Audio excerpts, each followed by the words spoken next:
가족 이야기 채널을 찾아주신 시청자 여러분, 반갑습니다. 오늘 여러분께 들려드릴 특별한 이야기의 제목은 시장에서 구걸하는 전 장모님을 보았습니다. 몰래 뒤따라간 집에서 저는 할 말을 잃게 만드는 비밀과 마주했습니다. 입니다. 사람들로 붐비는 시장 한가운데 저는 전 장모님께서 푼돈을 구걸하는 모습을 보고 그 자리에 얼어붙었습니다. 자존심을 목숨보다 중히 여기던 분이 어쩌다 사람들 앞에서 손을 벌리게 되셨을까요? 저는 조용히 그분의 뒤를 쫓았습니다. 그리고 허름한 쪽방촌 뒤에 숨겨진 비밀은 몇 날 며칠 밤 저를 잠 못 들게 만들었습니다. 하나의 거짓말, 그리고 우리 중 누구도 감히 마주하지 못했던 과거의 한 조각. 이 이야기 뒤에 숨겨진 진실이 궁금하시다면 지금 바로 이야기를 시작합니다.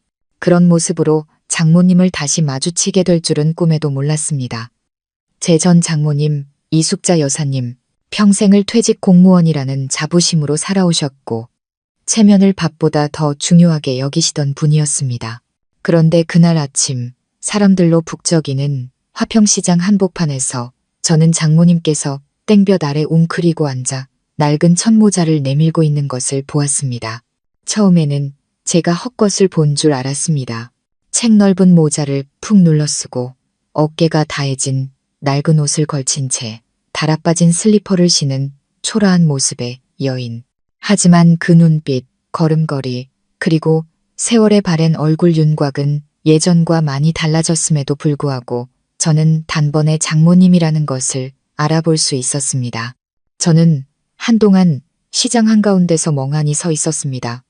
손에 든 장바구니를 꽉 쥔 채 뭘 사러 왔는지조차 잊어버렸습니다. 3년 전 이혼한 제 전 아내 미영 씨의 어머니께서 지나가는 사람들에게 푼돈을 구걸하고 있었습니다. 장모님은 굉장히 자존심이 강한 분이셨습니다. 제가 딸과 격이 맞지 않는다며 탐탁지 않아 하셨지만 저는 언제나 장모님을 친어머니처럼 존경했습니다. 말투는 강하고 직설적이며 때로는 차갑게 느껴지기도 했지만 그 속에는 딸을 향한 지극한 사랑이 담겨 있다는 것을 알고 있었습니다.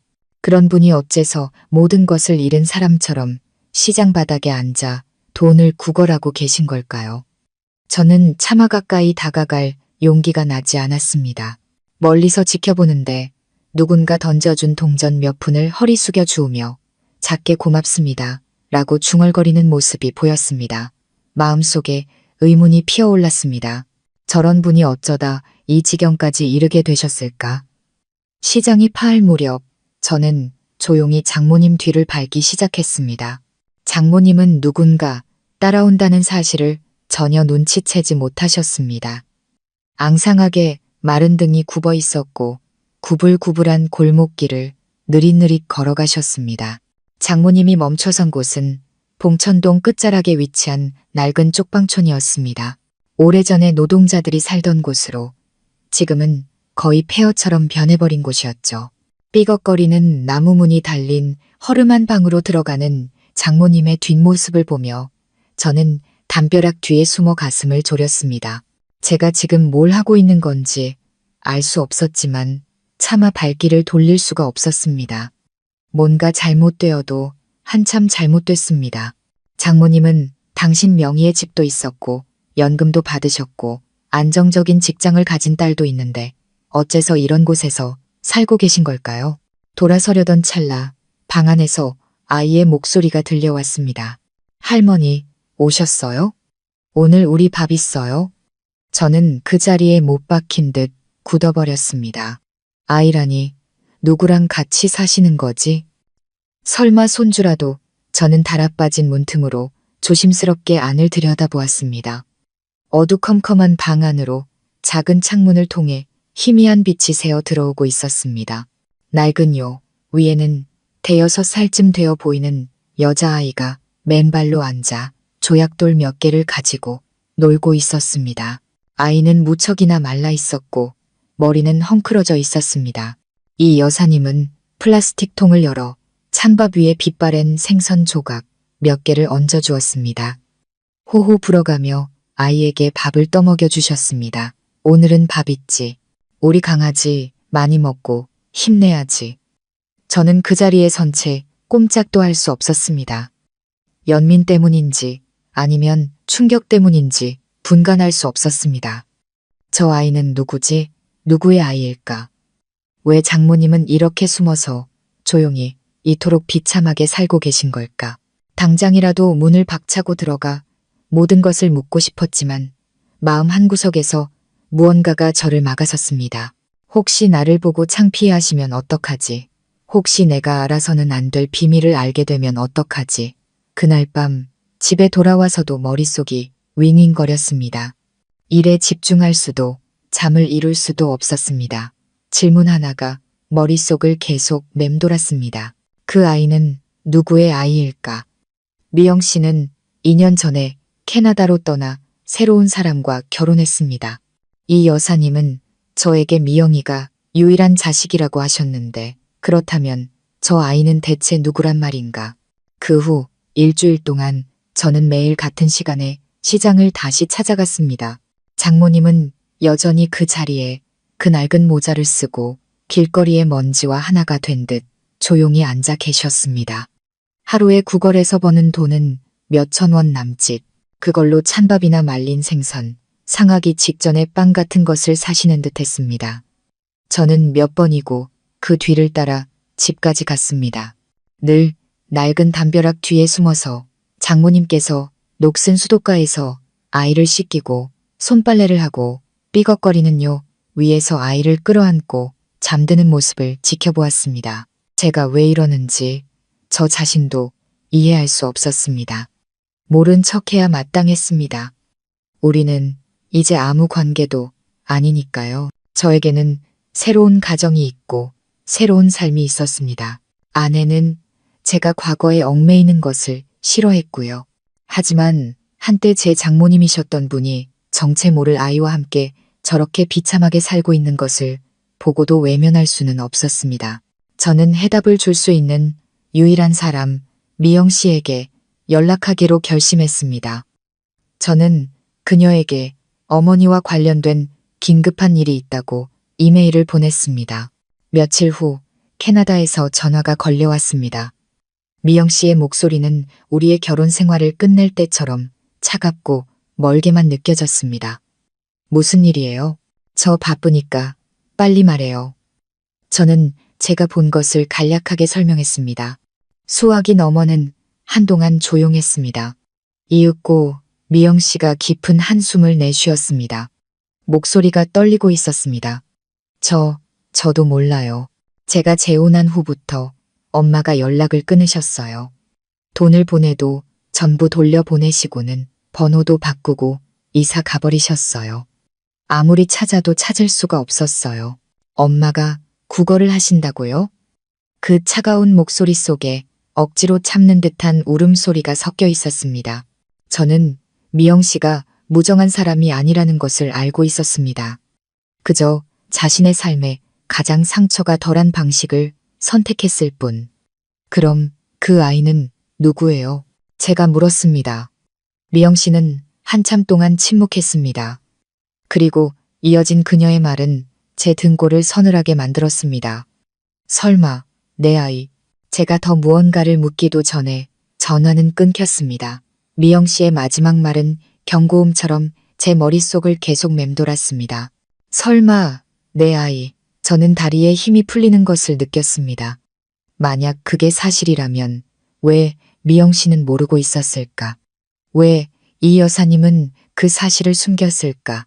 그리고 무엇보다 미영 씨는 지금 캐나다에서 새 남편과 안정적으로 살고 있는데 왜 두 모녀는 이토록 비극적인 상황에 처하게 된 걸까? 다음 날 오후 저는 다시 그 쪽방촌을 찾았습니다. 이번에는 밖에서 서성이지 않았습니다. 낡은 방문 앞에 서서 심호흡을 한 뒤 가볍게 3번 노크를 했습니다. 대답이 없었습니다. 저는 좀 더 세게 다시 노크했습니다. 잠시 후 문이 빼꼼히 열리고 이 여사님의 얼굴이 나타났습니다. 노안 때문인지 아니면 저를 바로 알아보지 못해서인지 눈을 가늘게 뜨셨습니다. 장모님은 저를 빤히 쳐다보셨습니다. 마치 자신의 눈을 믿지 못하겠다는 듯이. 한참 후에야 장모님은 낮은 한숨과 함께 갈라진 목소리로 말했습니다. 자네인가? 저는 고개를 끄덕였습니다. 마음속에는 미안함, 연민, 그리고 약간의 분노까지 온갖 감정이 뒤섞여 있었습니다. 하지만 장모님을 원망할 수는 없었습니다. 가슴에 커다란 돌덩이가 얹힌 것처럼 답답하기만 했습니다. 들어가도 될까요? 장모님은 말없이 문을 활짝 열어주셨습니다. 방에 들어선 저는 상상 이상으로 초라한 모습에 저도 모르게 움찔했습니다. 바닥 타일은 깨져 있었고 천장에는 금이 가고 얼룩이 져 있었습니다. 낡은 선풍기가 힘없이 돌아가고 있었고 방구석에는 찌그러진 냄비 몇 개가 놓인 휴대용 가스레인지가 보였습니다. 여자아이는 요 위에 앉아 있다가 낯선 사람을 보고는 해진곰 인형을 꽉 끌어안았습니다. 저는 아이에게 어색하게 미소를 지어 보였습니다. 아이는 저를 빤히 쳐다봤습니다. 미영 씨의 어릴 적을 쏙 빼닮은 눈이었습니다. 칠흑같이 까맣고 깊고 어딘가 슬픔을 머금은 듯 촉촉한 눈망울. 아가, 이름이 뭐니?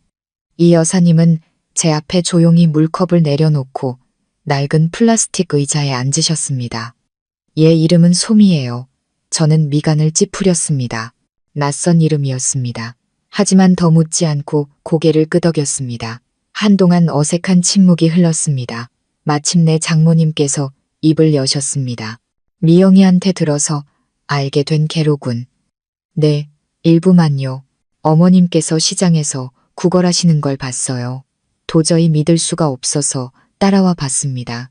이 여사님은 체면 구기는 일에 아주 익숙해진 사람처럼 희미하게 웃으셨지만 그 웃음 속에는 마지막 남은 자존심이 언뜻 비쳤습니다. 누구에게도 이런 모습을 보이고 싶지 않았네. 특히 자네에게는. 하지만 인생이 어디 뜻대로 되나.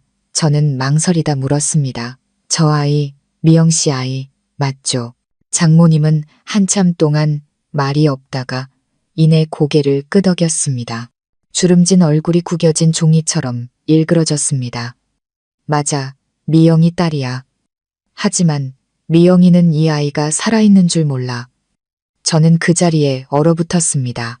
장모님은 마치 가슴속 응어리를 한 겹씩 벗겨내듯 느리고 힘겹게 이야기를 시작했습니다. 저와 이혼한 후 미영 씨는 임신 사실을 알게 되었다고 합니다. 하지만 그때 그녀는 이미 오래전부터 계획했던 대로 캐나다로 건너가 새 출발을 하기로 마음먹은 상태였습니다. 미래에 걸림돌이 될까봐, 사람들의 손가락질이 두려워서, 그리고 족쇄가 될까봐 아이를 원치 않았다고 합니다. 아이를 지우려 했지만 장모님께서 막으셨다고요. 이 여사님은 저를 올려다보셨습니다. 눈가는 붉게 충혈되었지만 눈물은 한 방울도 흐르지 않았습니다. 내가 몰래 다른 병원으로 데려갔어. 내 이름으로 입원해서 아이를 낳게 했지. 아이를 낳은 후에 미영이에게는 아이가 병으로 죽었다고 말했어. 미영이는 그 말을 믿고 뒤도 돌아보지 않고 떠나버렸고 마치 머리를 한 대 세게 얻어맞은 듯한 충격이었습니다. 그럼 몇 년 동안 어머님 혼자 아이를 키우신 거예요. 장모님은 고개를 끄덕였습니다. 목소리가 감정 때문인지 피로 때문인지 가늘게 떨렸습니다. 처음에는 연금이 있어서 그럭저럭 살만했어. 그런데 내가 신부전증 진단을 받고 아무것도 할 수 없게 됐지. 연금은 전부 약값으로 들어가고 집까지 팔아서 병원비를 대다가 결국 여기로 오게 된 거야. 미영이가 보내주는 돈은 다 돌려보냈어. 혹시라도 의심할까봐 무서워서. 그리고 이 아이가 자기를 버렸던 엄마의 인생에 다시 얽히게 하고 싶지 않았어. 저는 망연자실한 채 앉아 있었습니다. 태어나서 처음으로 무슨 말을 해야 할지 정말 몰랐습니다. 한편으로는 미영 씨가 어쩌면 그렇게 무정할 수 있는지 원망스러웠고, 다른 한편으로는 친엄마에게 버림받은 아이를 위해 노년을 전부 바치니 늙은 어머니가 너무나 가여웠습니다. 아이는 아무것도 모르나요? 장모님은 고개를 저었습니다. 그저 내가 외할머니인 줄만 알아 아무 말도 안 했어. 버림받았다는 상처를 안고 크게 하고 싶지 않았거든. 적어도 내가 사랑만큼은 줄 수 있으니까. 저는 찢어진 인형의 머리를 빗겨주며 해맑게 웃고 있는 소미를 보았습니다. 자신이 얼마나 부족한 환경에서 살고 있는지 전혀 모르는 듯한 얼굴이었습니다. 목구멍이 뜨거워졌습니다. 왜 저에게는 말씀하지 않으셨어요? 말하면 자네가 어쩔 셈이었나? 이 아이를 데려다 키우기라도 하게? 아니면 친엄마에게 보내게? 나는 아무도 믿을 수 없었어. 특히 한 번 아이를 버렸던 미영이는 더더욱 나는 오직 나 자신만 믿었을 뿐이야. 저는 장모님을 원망할 수 없었습니다. 오히려 존경심마저 들었습니다. 강철 같아 보이던 한 여인이 지난 5년 동안 하늘이 무너지는 것 같은 짐을 혼자 짊어지고 있었습니다.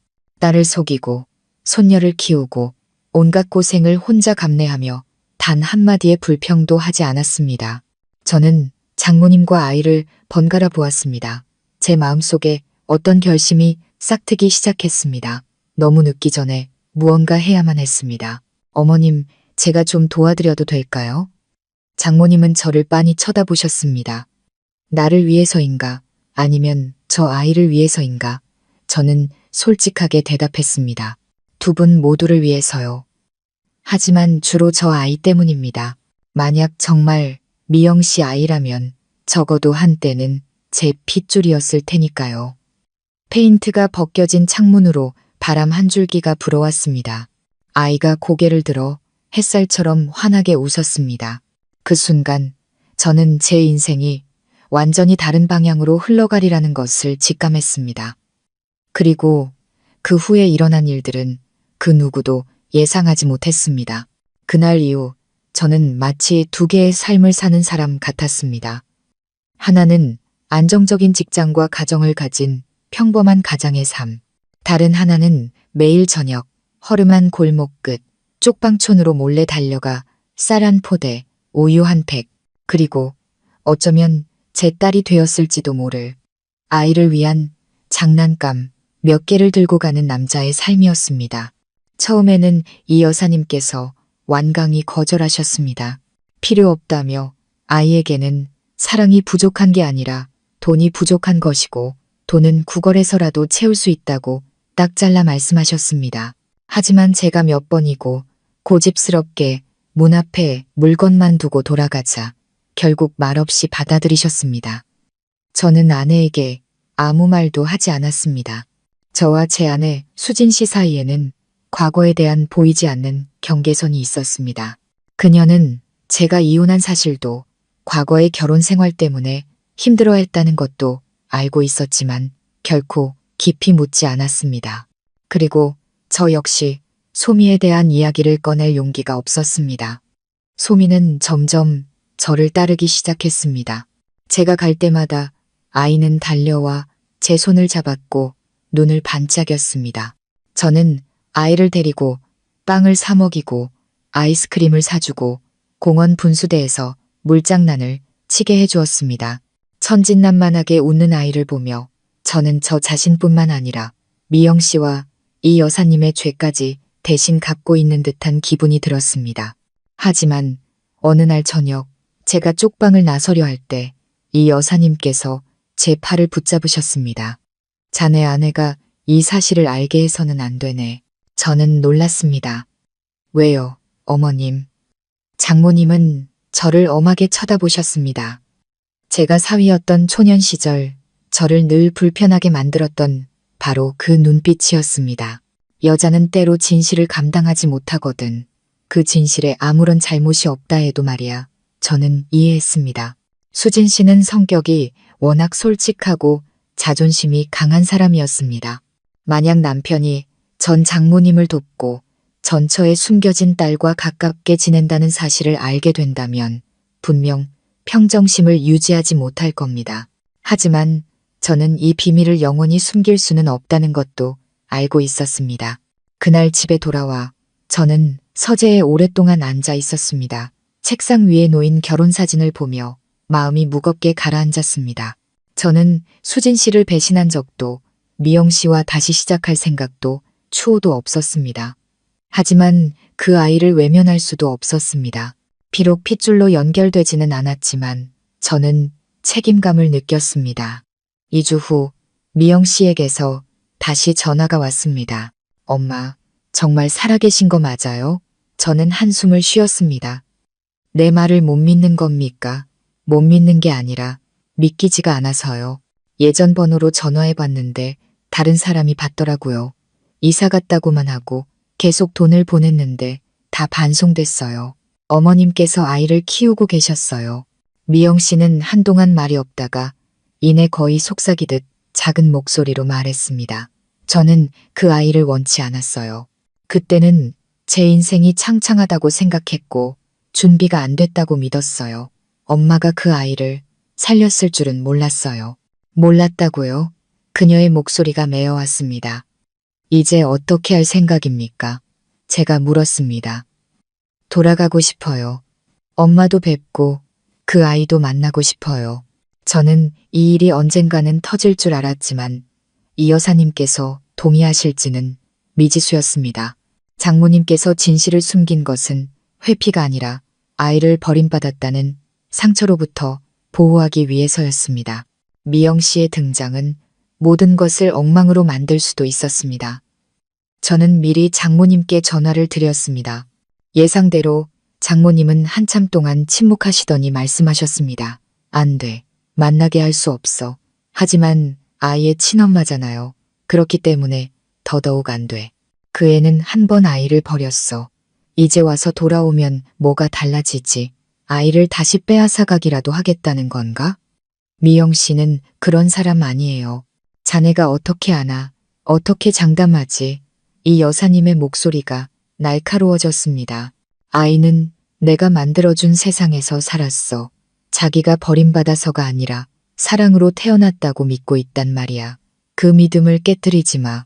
저는 아무 대답도 할 수 없었습니다. 장모님도 이해가 갔고 미영 씨도 이해가 갔습니다. 하지만 이제는 모든 것을 마주해야 할 때라는 것을 알았습니다.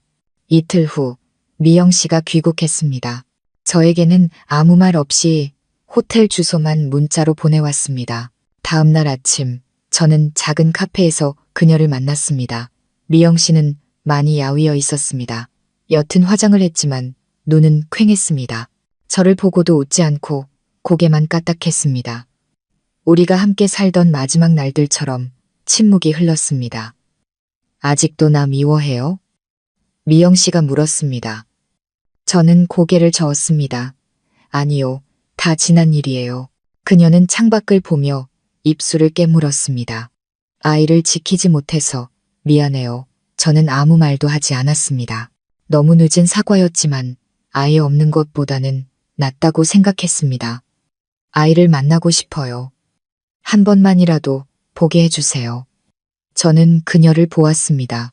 그 순간 저는 예전의 그 차가운 여자가 아니라 자신의 잘못된 선택 때문에 5년 내내 괴로워한 한 명의 어머니를 보았습니다. 저는 불안한 마음을 안고 고개를 끄덕였습니다. 그날 저녁 저는 다시 쪽방촌을 찾았습니다. 이 여사님께서 문을 열어주시다가 제 뒤에 서 있는 미영 씨를 보고는 얼굴이 굳어졌습니다. 네가 여긴 어쩐 일이냐? 미영 씨는 고개를 숙였습니다. 아이, 얼굴만 잠깐 보고 갈게요. 정말 잠깐만요. 엄마라니, 나를 엄마라고 부르지 마라. 장모님은 으르렁거리듯 말했습니다. 네가 내 딸이길 포기한 그날부터 넌 내 자식이 아니야. 제가 나서서 말리려던 순간 등 뒤에서 아이의 목소리가 들려왔습니다. 할머니, 누구 왔어요? 소미가 방 안에서 뛰어나왔습니다. 아이는 미영 씨와 저를 번갈아 보며 어리둥절한 표정을 지었습니다. 우리 새어른은 그 자리에 얼어붙었습니다. 갑자기 아이가 미영 씨를 손가락으로 가리켰습니다. 이 아줌마 나랑 닮았어요. 이 여사님은 휘청거렸습니다. 미영 씨는 그대로 무릎을 꿇고 주저앉아 떨리는 손으로 아이를 끌어안았습니다. 참았던 눈물이 본물 터지듯 쏟아져 나왔습니다. 소미야, 엄마가 누군지 아니? 아이는 영문을 모르겠다는 듯 이 여사님을 쳐다보며 속삭였습니다. 할머니, 이 아줌마 왜 울어요? 아무도 대답하지 못했습니다. 그날 제 눈앞에 펼쳐진 광경은 오랫동안 잊히지 않았습니다.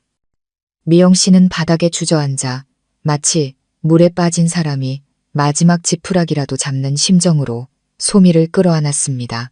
소미는 낯선 사람의 품에 안겨 무슨 일이 일어나고 있는지 전혀 이해하지 못한 채 가만히 서 있었습니다. 오직 저와 이 여사님, 두 어른만이 가슴이 찢어지는 듯한 고통 속에서 아무 말도 꺼내지 못한 채 그 자리에 서 있을 뿐이었습니다. 잠깐만이라도 안고 있게 해주세요, 엄마. 미영 씨가 다시 울음을 터뜨릴 듯 떨리는 목소리로 말했습니다. 이 여사님은 돌처럼 굳어서 계시다가 이내 몸을 돌려 낡은 요 위로 비틀거리며 걸어가 주저앉으셨습니다. 앙상한 두 손이 가늘게 떨리고 있었습니다. 제가 다가가 조심스럽게 장모님 어깨에 손을 얹었습니다. 어머님, 한 번만이라도 말하게 해주세요. 장모님은 한참 동안 말이 없다가 마침내 툭 내뱉듯 한마디 하셨습니다. 할 말 있으면 해. 그리고 가. 다시는 오지 말고. 미영 씨는 여전히 축축한 바닥에 무릎을 꿇은 채 놓치면 다시는 만질 수 없을 것처럼 소미를 꽉 끌어안고 있었습니다. 제 가슴이 아려왔습니다. 소미야, 내 이름이 왜 소미인지 아니? 응, 할머니가 지어줬어요. 솜사탕처럼 달콤하라고. 그래, 솜사탕처럼 달콤하지. 미영 씨는 웃었지만 그 웃음은 고통으로 일그러져 있었습니다. 내 엄마가 누군지 알고 싶니? 알아요. 소미가 외쳤습니다. 엄마는 죽었어요.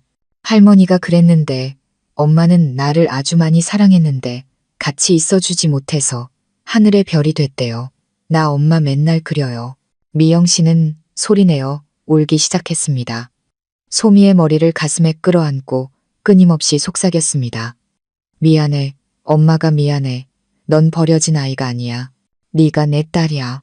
내가 내 엄마야. 소미는 혼란스러워 보였습니다. 확인이라도 받으려는 듯 이 여사님을 쳐다봤지만 장모님은 고개를 돌려버리셨습니다. 자신의 딸이 저러는 모습을 차마 볼 수 없으셨던 거겠죠.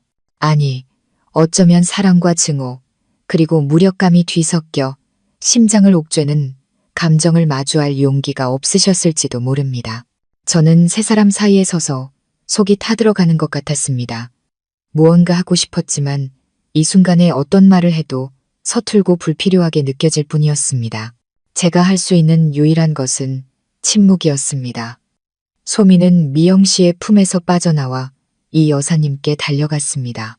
할머니, 저 아줌마가 왜 자기 엄마라고 그래요? 우리 엄마는 하늘나라에 있잖아요. 이 여사님은 깊은 슬픔이 담긴 눈으로 소미를 바라보다가 아이를 품에 끌어안으셨습니다. 우리 소미 엄마는 하늘에 있지 않아 살아있단다. 다만 오늘에서야 내 곁으로 돌아올 용기를 냈을 뿐이야. 소미는 고개를 갸웃거렸습니다. 다 이해하지는 못했지만 더 이상 묻지는 않았습니다. 아이들에게는 호기심의 한계가 있는 법이니까요. 아이에게는 어른의 사랑만 있으면 충분했습니다. 출신이나 잘못, 어른들의 복잡한 사정 같은 건 아무 의미도 없었습니다.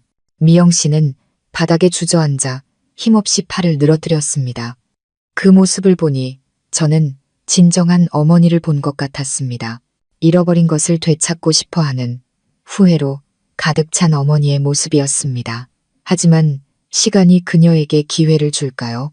그날 밤 저는 남아서 장모님의 저녁 식사를 도왔습니다. 미영 씨도 돕고 싶어 했지만 장모님은 허락하지 않으셨습니다. 식사 내내 누구도 별다른 말을 하지 않았습니다. 소미만이 천진난만하게 쪽방촌 근처 복지관에서 있었던 이야기를 제잘거렸습니다. 선생님이 그림 그리는 법을 가르쳐 주셨다며 엄마는 별이고 할머니는 공주님, 그리고 저는 슈퍼맨이라고 그린 그림을 자랑했습니다. 그 말을 듣고 저는 씁쓸하게 웃었습니다. 이 여사님은 얼음장처럼 차가운 표정이셨고 미영 씨만이 다시 눈물을 터뜨렸습니다. 눈물이 소리 없이 찬밥 위로 뚝뚝 떨어졌습니다. 돌아가기 전 미영 씨는 문 앞에서 한참을 서성이다가 장모님을 돌아보며 떨리는 목소리로 말했습니다. 제가 잘못한 거 알아요. 하지만 이 아이가 없었던 것처럼 살 수는 없어요. 제발 제가 만회할 시간을 주세요. 장모님은 대답하지 않았습니다. 미영 씨는 저를 돌아보며 간절한 눈빛으로 말했습니다. 부탁이에요. 아내분께는 아무 말도 하지 말아주세요. 제발요. 저는 마음이 복잡했지만 고개를 끄덕였습니다. 쉽사리 빠져나올 수 없는 소용돌이 속으로 점점 더 깊이 들어가고 있다는 것을 알았지만 여기서 외면한다면 평생 저 아이에게 죄책감을 안고 살게 될 것 같았습니다. 미영 씨는 호텔로, 저는 집으로 돌아왔습니다. 제가 집에 들어섰을 때 아내 수진 씨가 거실에서 책을 읽고 있었습니다. 그녀는 저를 쳐다보았습니다. 눈빛이 날카로웠습니다. 오늘도 늦었네.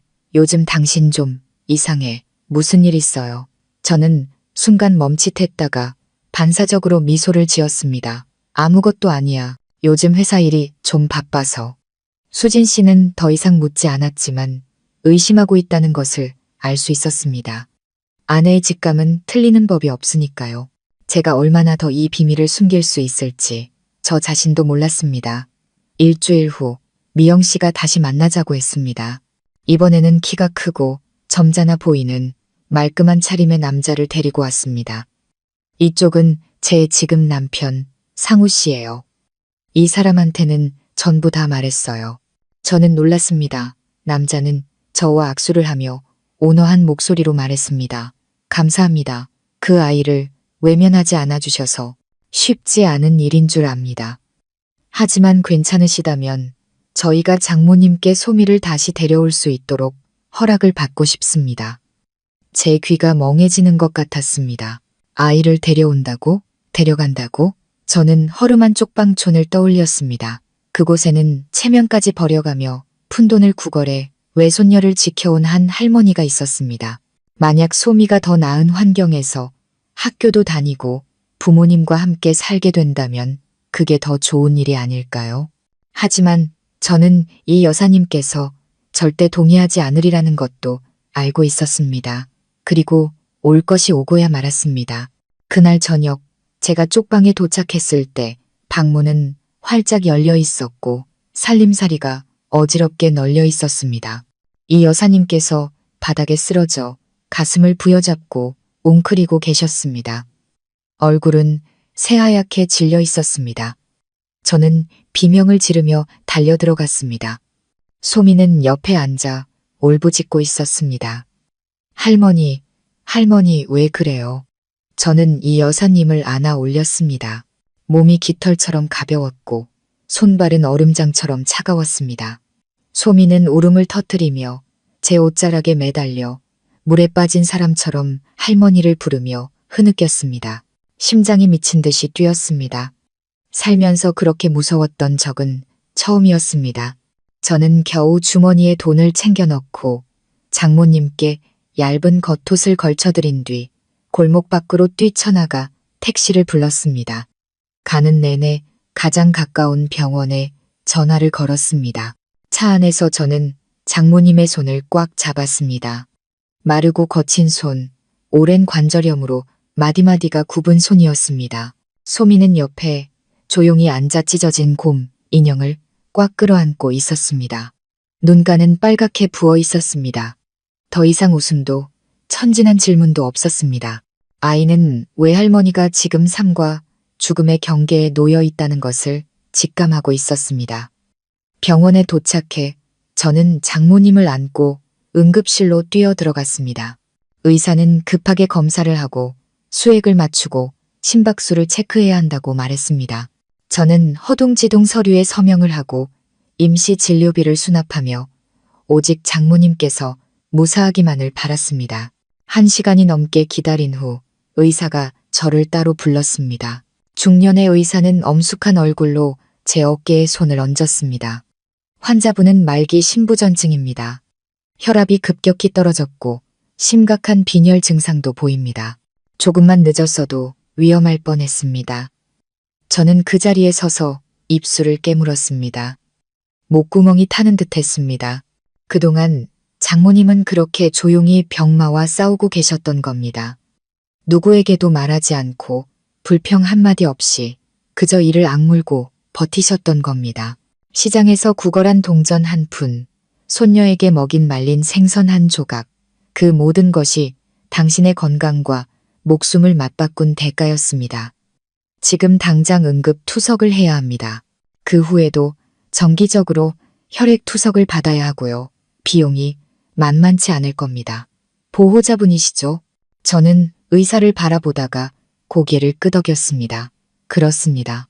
그 순간 저는 핏줄 따위는 생각하지 않았습니다. 그저 제가 장모님께 큰 빚을 졌다는 것만 알았습니다. 한때 장모님이셨기 때문만이 아니라 버려져서는 안 될 아이를 길러주셨기 때문이었습니다. 밖으로 나오니 소미가 대기 의자에 주저앉아 고민형을 안고 멍하니 허공을 바라보고 있었습니다. 저는 아이 옆에 앉아 조용히 머리를 쓰다듬어 주었습니다. 할머니는 괜찮으실 거야. 소미는 대답하지 않았습니다. 아이는 제 어깨에 기대어 잠긴 목소리로 속삭였습니다. 할머니도 엄마처럼 떠날까봐 무서워요. 심장이 쿵 하고 내려앉는 것 같았습니다. 아이는 여전히 엄마가 죽었다고 믿고 있었고 외할머니가 자신을 사랑하고 지켜주는 유일한 사람이라고 생각하고 있었습니다. 그 순수함에 기뻐해야 할지 슬퍼해야 할지 몰랐습니다. 그 순수함 뒤에 숨겨진 진실을 만약 언젠가 알게 된다면 아이가 과연 감당할 수 있을까요? 그날 밤 저는 집에 가지 않았습니다. 수진 씨에게는 회사에 급한 일이 생겨 야근을 해야 한다고 둘러댔습니다. 그녀는 잠시 침묵하다가 알겠다고 했습니다. 목소리에서 의심이 느껴졌지만 다른 방법이 없었습니다. 저는 병원 복도에서 쭈그려 잠을 청하며 장모님의 상태를 살폈습니다. 밤새 뒤척였습니다. 의사의 발소리, 이동 침대가 굴러가는 소리, 옆 병실에서 들려오는 울음소리에 번번이 잠에서 깼습니다. 다음 날 아침, 저는 식당에서 죽을 싸와 소미에게 먹이고 장모님이 깨어나시기를 기다렸습니다. 장모님은 눈을 뜨고는 힘겹게 말씀하셨습니다. 자네가 왜 여기 있나? 저는 희미하게 웃었습니다. 제가 어머님을 버려두고 갈 줄 아셨어요. 장모님은 힘없이 고개를 저었습니다. 늙고 주름진 눈가에서 눈물이 흘러내렸습니다. 누구에게도 패 끼치고 싶지 않았는데 우리 소미는 어디 있나? 자고 있어요. 제가 다 알아서 했으니 어머님은 푹 쉬세요. 장모님은 제 손을 잡으셨습니다. 마르고 거친 손이었지만 이상하게 따뜻했습니다. 미안하네. 자네에게 숨겨서 자네가 알면 또 과거에 얽매일까봐 두려웠어. 저는 장모님의 손을 마주 잡았습니다. 저는 이제 과거는 신경 쓰지 않아요.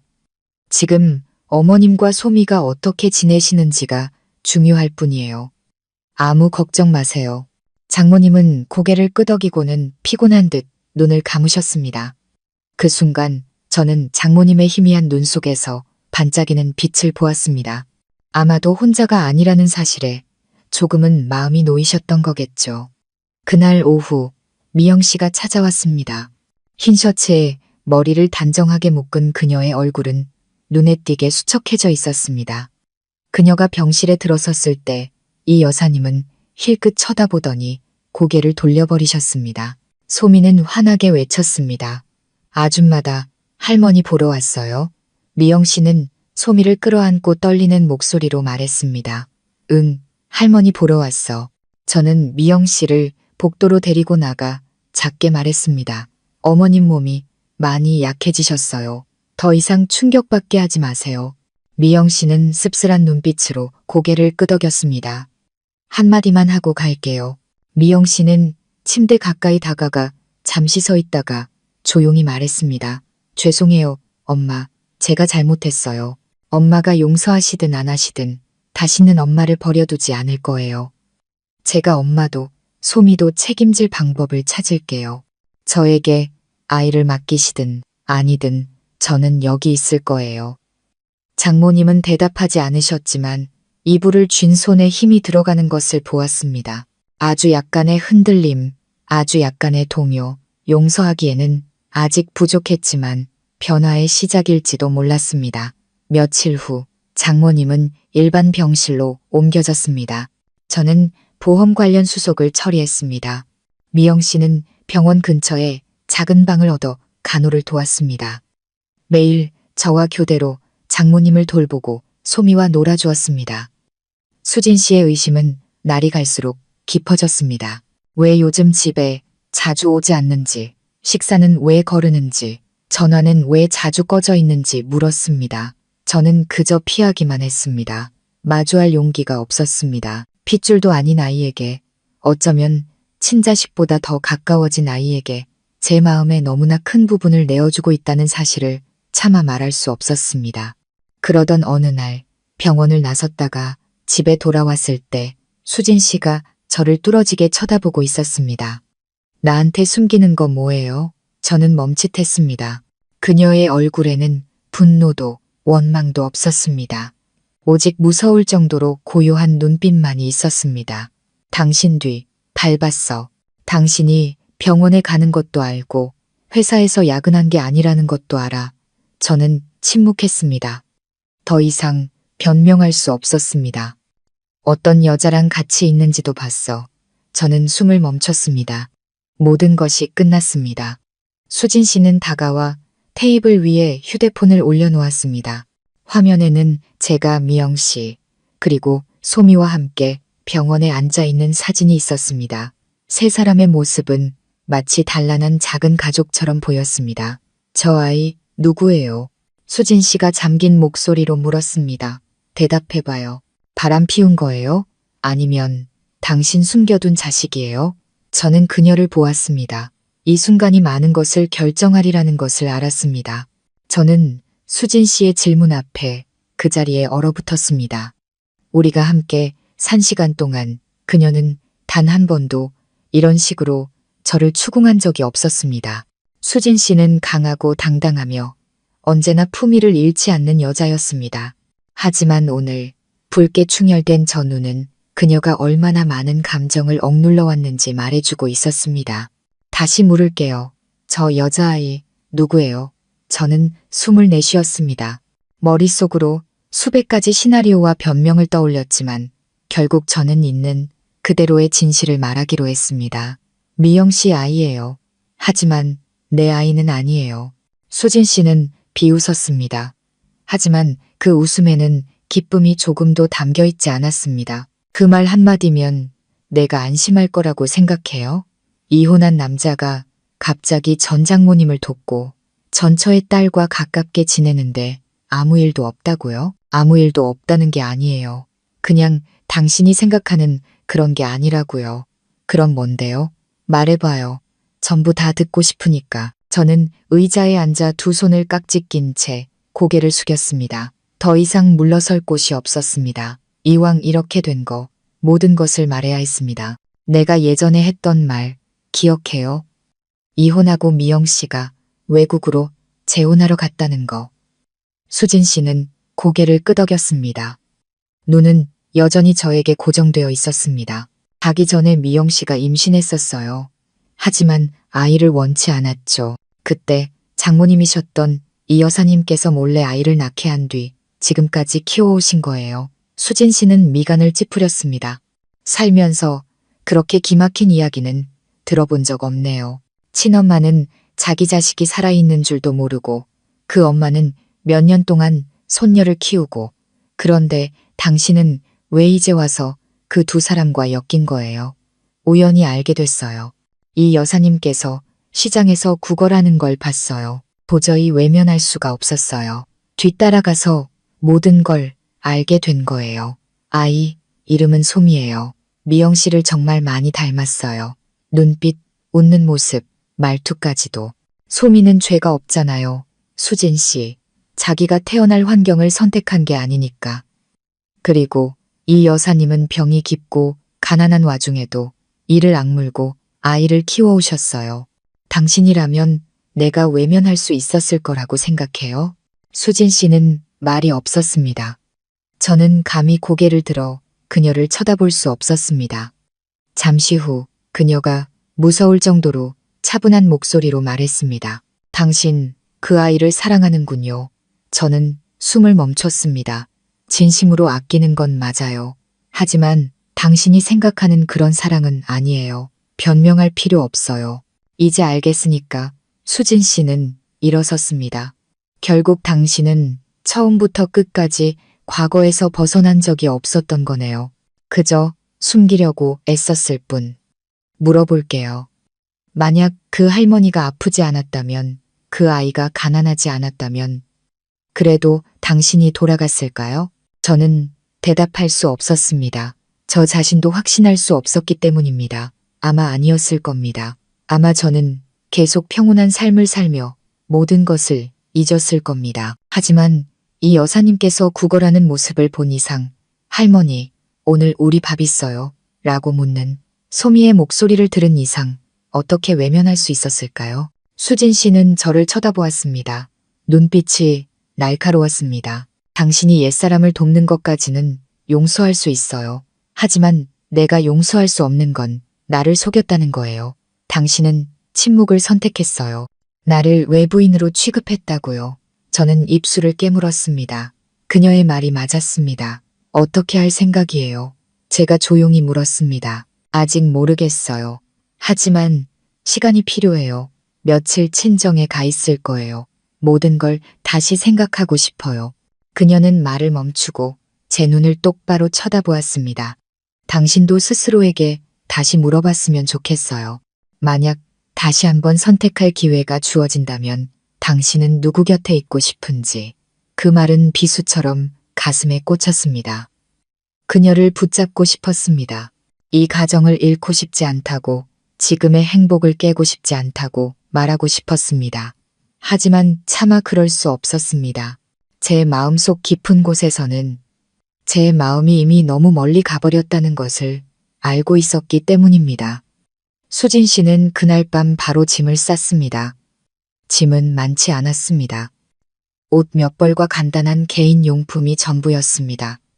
문을 나설 때 그녀는 울지도 뒤를 돌아보지도 않았습니다. 그저 문이 가볍게 닫히는 소리만이 온 집안을 흔들었습니다. 저는 거실에 홀로 앉아 있었습니다.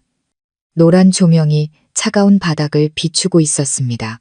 수진 씨가 열이 나는 저를 간호해 주던 날들, 함께 요리하고 장을 보고 재미없는 영화를 보면서도 아이처럼 웃던 날들이 떠올랐습니다. 모든 것이 느리게 감기는 필름처럼 스쳐 지나가다 이내 꺼져버렸습니다. 다음 날 저는 다시 병원으로 갔습니다. 이 여사님은 기력을 조금 회복하셔서 앉아서 대화할 수 있을 정도는 되셨습니다. 소미는 저를 보자마자 달려와 다리를 끌어안았습니다. 아저씨, 할머니 괜찮아졌어요. 어제 예쁜 아줌마가 빵도 사줬어요. 예쁜 아줌마는 미영 씨를 말하는 거겠지요. 저는 소미를 보며 웃었습니다. 마음 한구석은 따뜻하면서도 다른 한편으로는 쓰라렸습니다. 이 여사님은 침대 머리에 기대앉아 계셨습니다. 얼굴은 수척했지만 눈빛은 또렷했습니다. 저는 침대 옆에 앉아 작게 말했습니다. 어머님, 아내와 이야기했습니다. 장모님은 놀라셨습니다. 그 애가 알게 됐나? 네, 많이 속상해했어요. 결국 친정으로 가버렸습니다. 장모님은 저를 한참 동안 바라보다가 한숨을 쉬셨습니다. 그 애를 탓할 수는 없지. 아내라면 당연히 알 권리가 있는 거니까. 사실은 다 내 잘못이야. 자네를 이 일에 너무 깊이 끌어들였어. 저는 장모님의 손을 꽉 잡았습니다. 아니에요, 어머님. 이건 제 선택이었어요. 어머님께서 시장에서 구걸하시는 걸 본 순간부터 저는 외면할 수 없었어요. 잠시 후 미영 씨도 도착했습니다. 우유와 과일, 따뜻한 수건을 들고 있었습니다. 저를 보더니 잠시 멈칫하다가 가볍게 고개를 끄덕였습니다. 소미는 어디 있어요? 그녀가 물었습니다. 운동장에서 놀고 있어요. 형들이랑 누나들이 풍선 나눠주고 있더라고요. 제가 대답했습니다. 미영 씨는 어머니 곁에 앉아 이불을 덮어드렸습니다. 작지만 다정한 행동이었습니다. 저는 이 여사님의 눈가가 촉촉해지는 것을 보았습니다. 엄마, 미영 씨의 목소리가 메어왔습니다. 엄마가 아직 저를 용서하지 못하셨어도 아무것도 바라지 않을게요. 하지만 제발 저 아이 곁에만이라도 있게 해주세요. 다시 제 딸로 받아달라고 하지 않을게요. 그저 돌보고 아이가 커가는 모습을 지켜보기만이라도 하게 해주세요.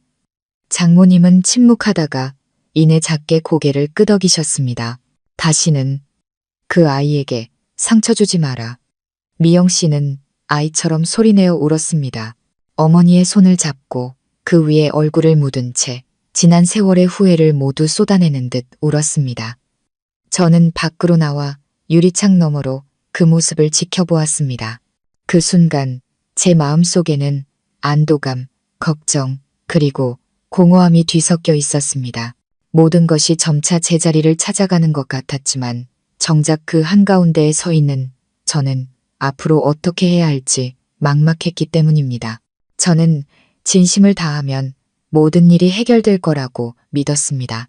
하지만 미영 씨 모녀의 이야기에 깊이 관여하고 소미와 가까워질수록 세상 모든 일에 해피엔딩이 있는 것은 아니라는 사실을 깨달았습니다. 아내에게 상처 주지 않고서는 그 아이와 가까워질 수 없었습니다. 현재의 가정을 흔들지 않고서는 전 장모님을 친어머니처럼 돌볼 수 없었습니다. 그리고 제 마음의 일부가 되어버린 소미의 처지를 외면할 수도 없었습니다.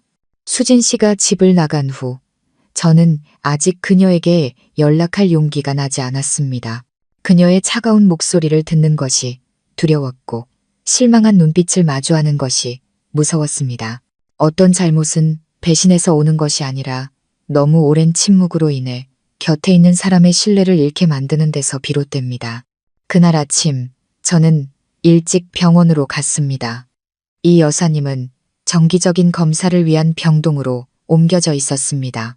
건강은 잠시 안정을 찾았지만 여전히 정기적인 혈액 투석이 필요했습니다.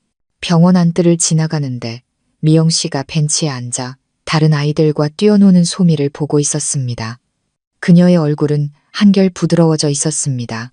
갓 귀국했을 때의 그 차가운 눈빛은 사라지고 그 자리에는 다른 빛이 감돌고 있었습니다.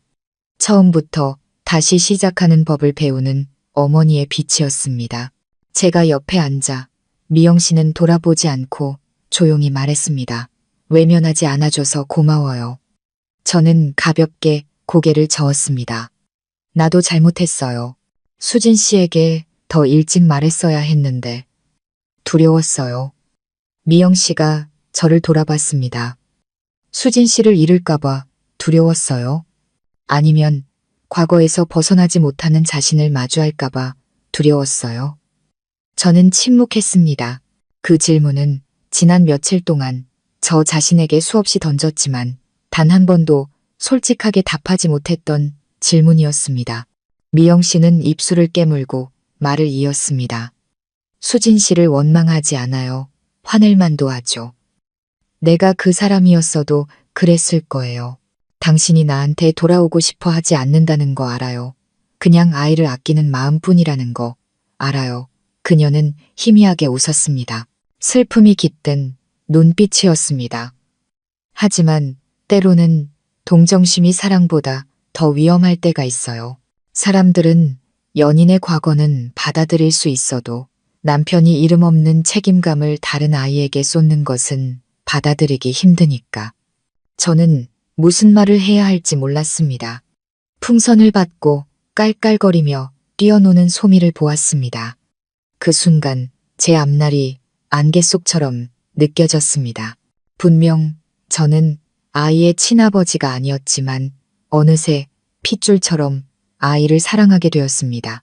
외면할 수도 없었지만 이미 복잡하게 얽힌 제 삶 속으로 아이를 끌어들일 수도 없었습니다. 어느 날 오후 제가 이 여사님 병상 옆 작은 방에서 소미에게 죽을 먹여주고 있을 때 수진 씨가 나타났습니다. 저는 깜짝 놀랐고 소미는 환하게 외쳤습니다. 예쁜 아줌마다. 저는 고개를 들어 수진 씨와 눈이 마주쳤습니다. 그녀의 눈에는 분노도 원망도 없었습니다. 그저 차갑고 지쳐 보이는 평온한 눈빛만이 있었습니다. 제가 입을 열려 하자 그녀는 손을 들어 조용히 하라는 신호를 보냈습니다. 그녀는 솜이 옆에 앉아 아이의 머리를 부드럽게 쓰다듬었습니다. 이름이 뭐니? 솜이에요. 할머니가 지어줬어요. 아줌마도 죽 먹을래요? 맛있는데. 수진 씨는 미소 지었습니다. 억지 웃음인지 진심인지 분간할 수 없는 미소였습니다. 고마워. 아줌마는 먹었어. 저는 그 자리에 못 박힌 듯 서 있었습니다. 문 밖에서 들어오던 미영 씨도 수진 씨를 보고는 잠시 멈칫했습니다. 그녀는 입술을 깨물고 말없이 가볍게 고개를 까딱했습니다. 수진 씨는 자리에서 일어나 우리 세 사람을 차례로 훑어보았습니다. 그녀는 밖으로 나갔고 저는 허둥지둥 뒤따라갔습니다.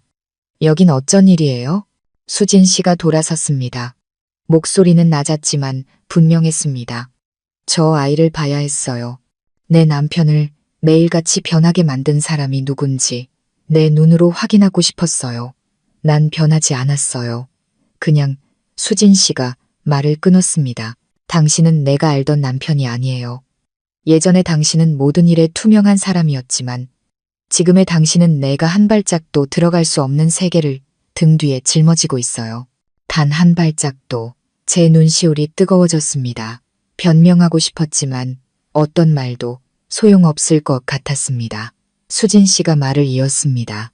만약 당신이 저 아이를 아버지처럼 사랑한다면 내가 당신과 함께 아이를 키울 수도 있겠다고 생각했어요.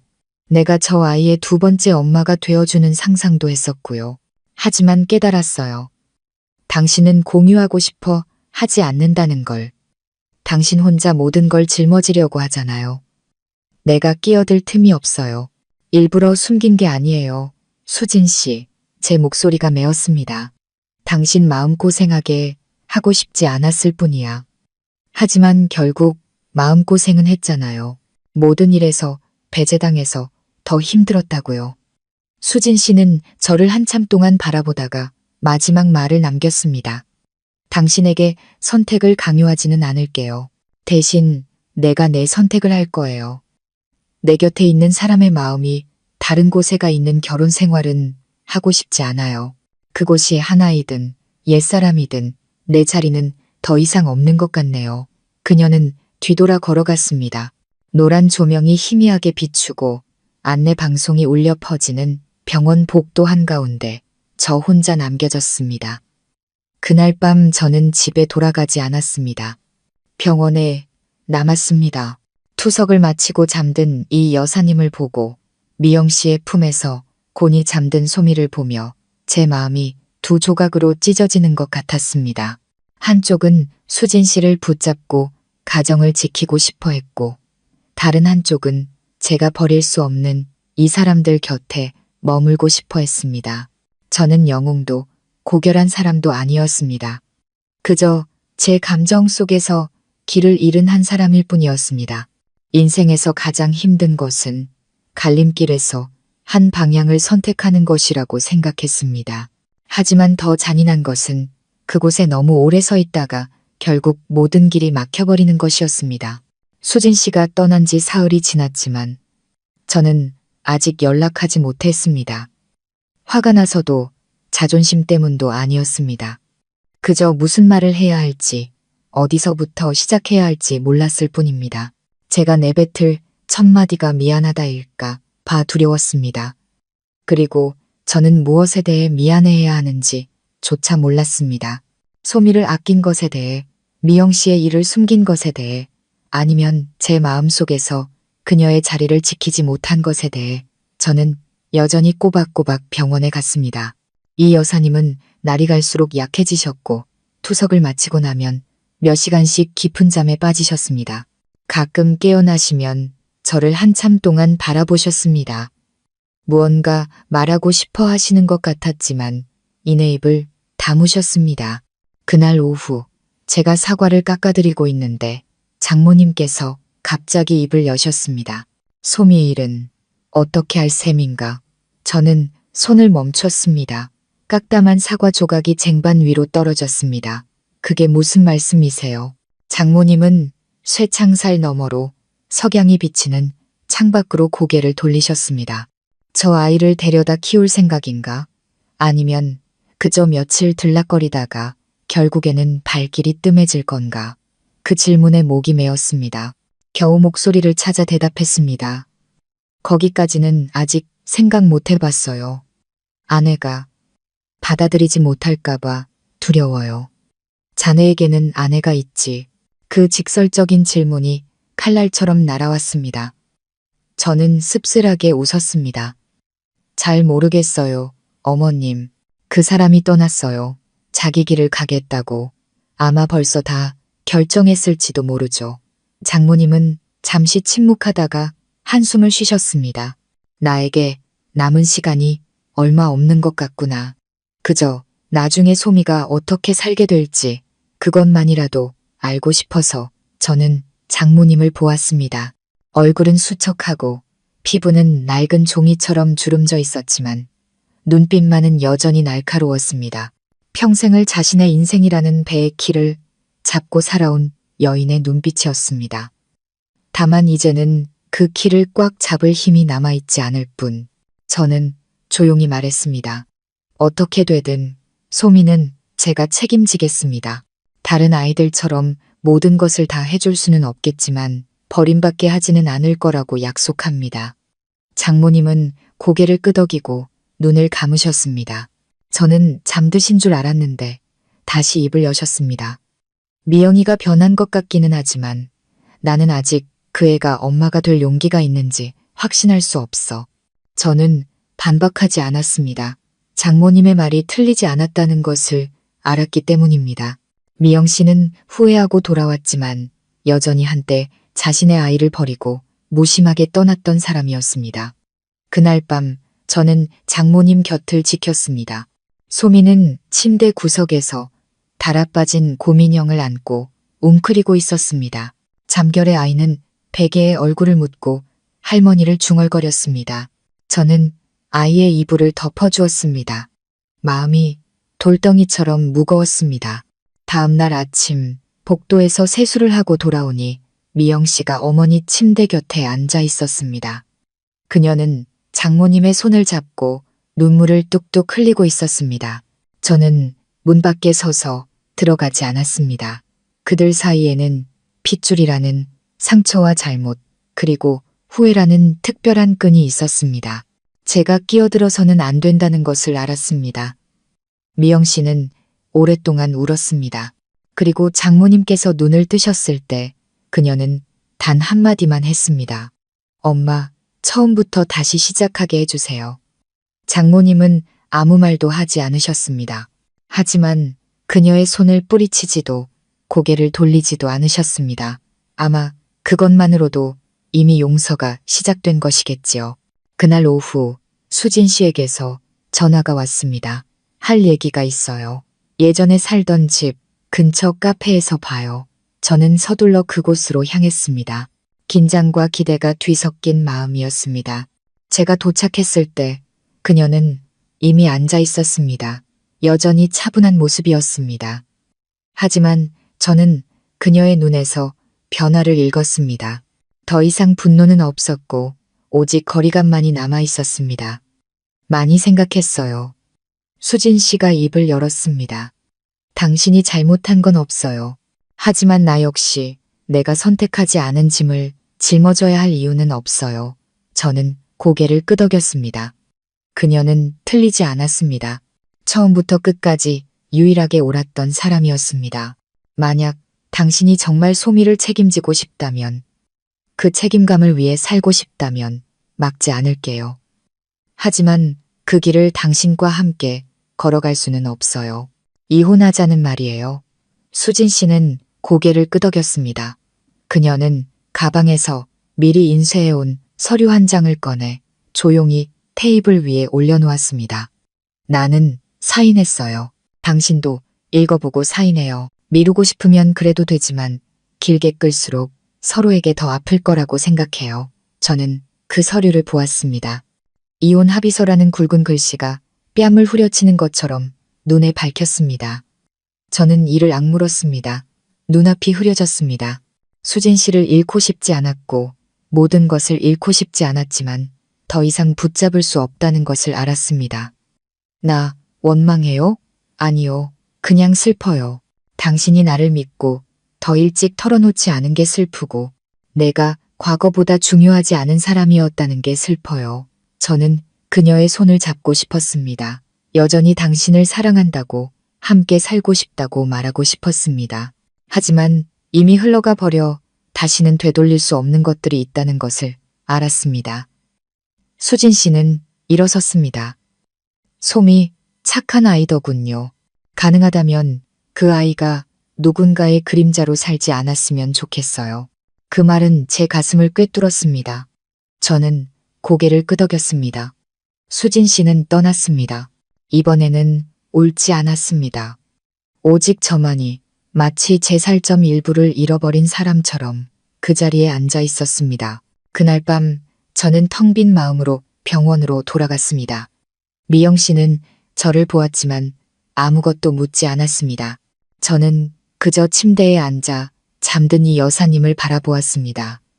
소미는 옆 테이블에 앉아 등을 곧게 펴고 작은 소리로 노래를 흥얼거리며 색칠 공부를 하고 있었습니다. 저는 좁은 병실과 피곤하게 빛나는 형광등을 둘러보았습니다. 그리고 깨달았습니다. 내일부터 저는 다른 인생을 살게 될 것이라는 것을. 더 이상 아내도 한때 꿈꾸었던 따뜻한 가정도 없지만 저를 숨쉬는 것처럼 필요로 하는 한 아이가 있는 삶을. 수진 씨와의 마지막 만남 후 저는 기계처럼 이혼 서류에 서명했습니다. 손이 떨렸습니다. 하지만 후회 때문이 아니라 저를 짓누르는 죄책감 때문이었습니다.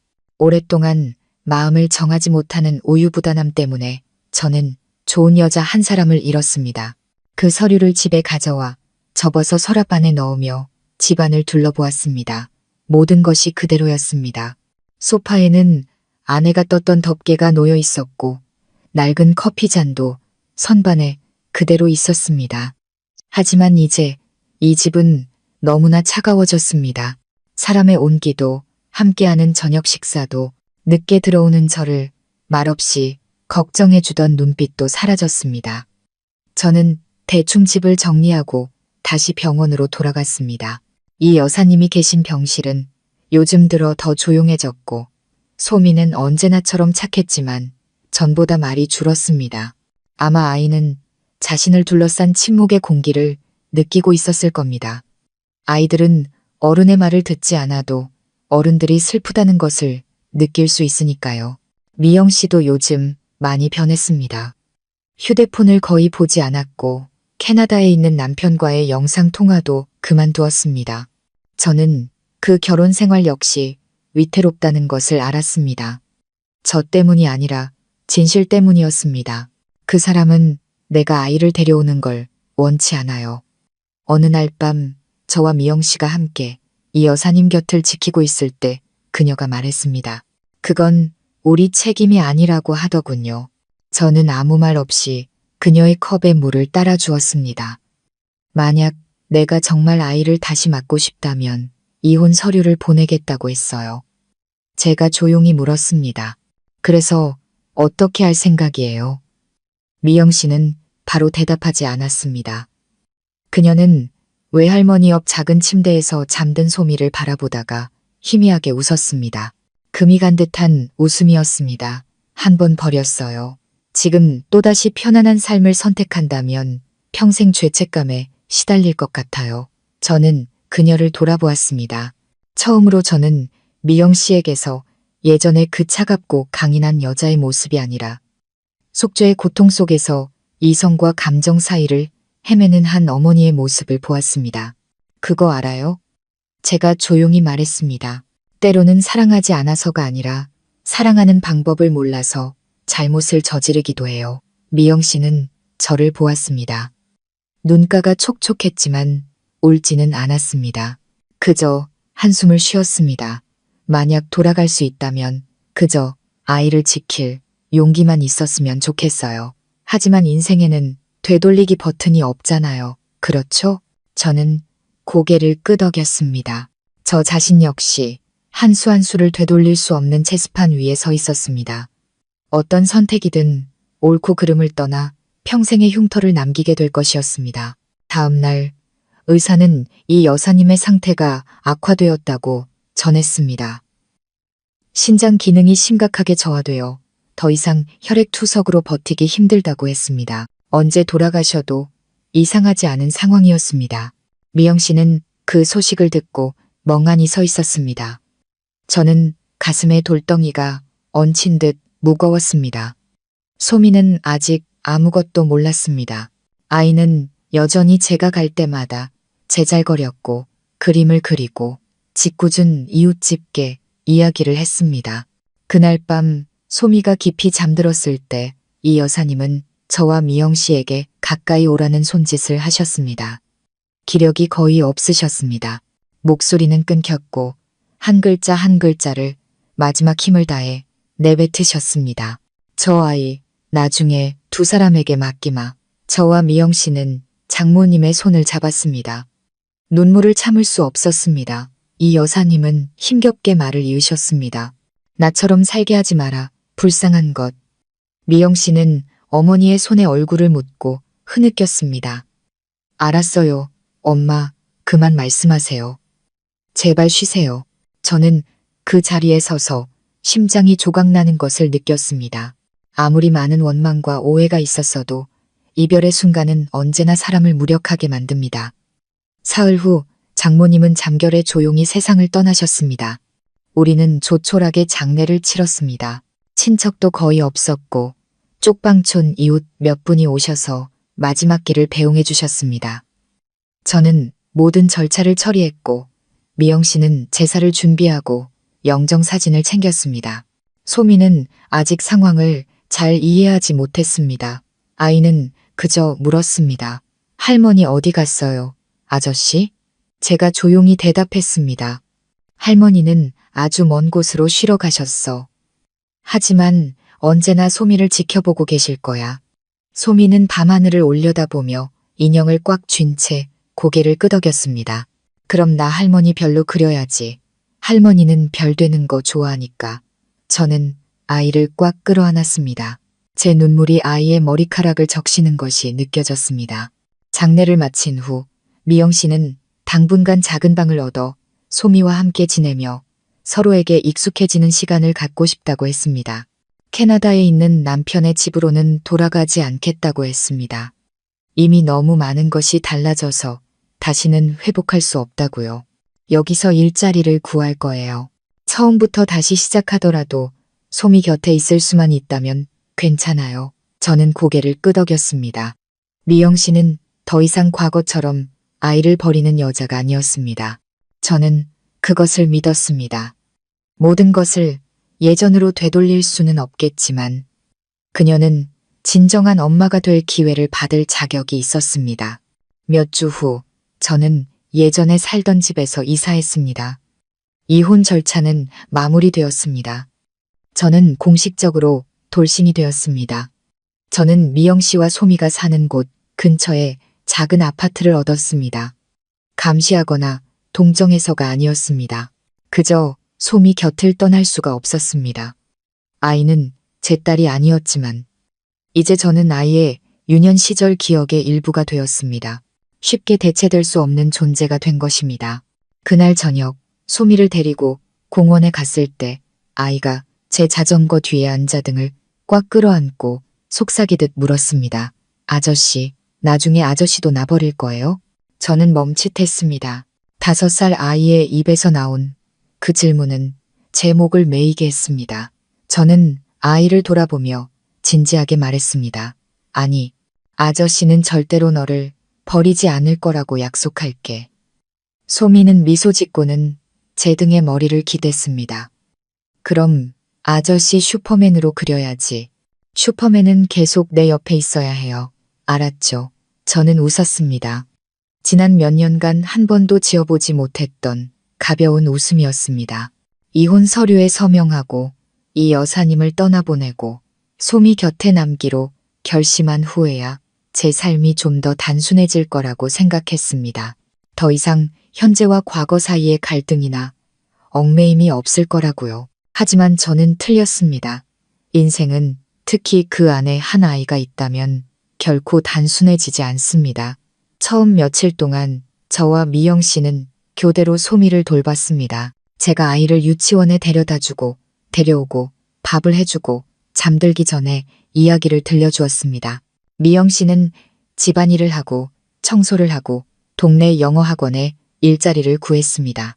그녀는 캐나다로 돌아가지도 그곳에 있는 남편에 대해 더 이상 언급하지도 않았습니다. 아마 관계가 끝났거나 그렇지 않더라도 그녀의 인생에서 희미한 그림자로만 남았을 겁니다. 저는 묻지 않았고 그녀도 말하지 않았습니다. 누구나 자신만의 슬픔을 짊어지고 살아가는 법이니까요. 마치 자신의 발걸음을 조용히 따라다니는 그림자처럼 소미는 아주 빨리 적응했습니다. 아이는 아마 외할머니의 차분한 성격을 물려받았나 봅니다. 많이 떼를 쓰지도 울지도 않았습니다. 그저 새끼 밥 잘 먹고 함께 놀아주고 매일 밤 이야기를 들려주면 하루 종일 깔깔거리며 웃었습니다. 어느 날 자전거로 아이를 데려오면서 물었습니다. 소미야, 엄마 좋아? 아이는 조금의 망설임도 없이 고개를 끄덕였습니다. 네, 좋아요. 엄마는 이야기 맨날 해주고 아침마다 이마에 뽀뽀도 해줘요. 엄마는 할머니랑 많이 닮았는데 잔소리는 안 해요. 저는 웃음을 터뜨렸지만 아이의 다음 말에 그 자리에 굳어버렸습니다. 근데 나는 아저씨가 제일 좋아요. 저는 아이를 돌아보았습니다. 아이의 눈은 반짝였고 입은 활짝 웃고 있었습니다. 기뻐해야 할지 울어야 할지 몰랐습니다. 6살도 안 된 아이가, 평생 친부모의 부재 속에서 살아온 아이가 핏줄도 섞이지 않은 사람에게 모든 신뢰를 보내고 있었습니다. 그것은 행복인 동시에 말로 다할 수 없는 압박감이었습니다. 그날 밤 아이가 잠들었을 때 저와 미영 씨는 작은 방 발코니에 앉아 있었습니다. 가을밤 시원한 바람이 불었고 가끔 마른 나무잎이 창틀을 스쳐 지나갔습니다. 미영 씨는 저에게 따뜻한 차를 따라주며 말했습니다. 제가 예전에 많은 잘못을 저지른 거 알아요. 하지만 이제는 만회하고 싶어요. 다시는 어디 가지 않을 거예요. 다른 사람을 선택하지도 않을 거고요. 오직 아이 곁에서 살고 싶어요. 당신은요? 저는 그녀를 보았습니다. 몇 년 만에 처음으로 그녀의 눈에서 무심함이나 날카로움, 혹은 무언가를 숨기는 듯한 기색을 찾아볼 수 없었습니다. 그녀의 눈은 맑고 지쳐 보였지만 진심이 담겨 있었습니다. 급하게 대답하지 않아도 돼요. 저 때문에, 소미 때문에 당신이 많은 것을 잃었다는 거 알아요.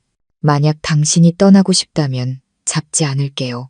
하지만 만약 남아준다면 고맙다는 말 외에는 아무것도 바랄 수 없을 것 같아요. 저는 창밖의 어둠을 바라보았습니다. 저는 고결한 사람이 아니었습니다.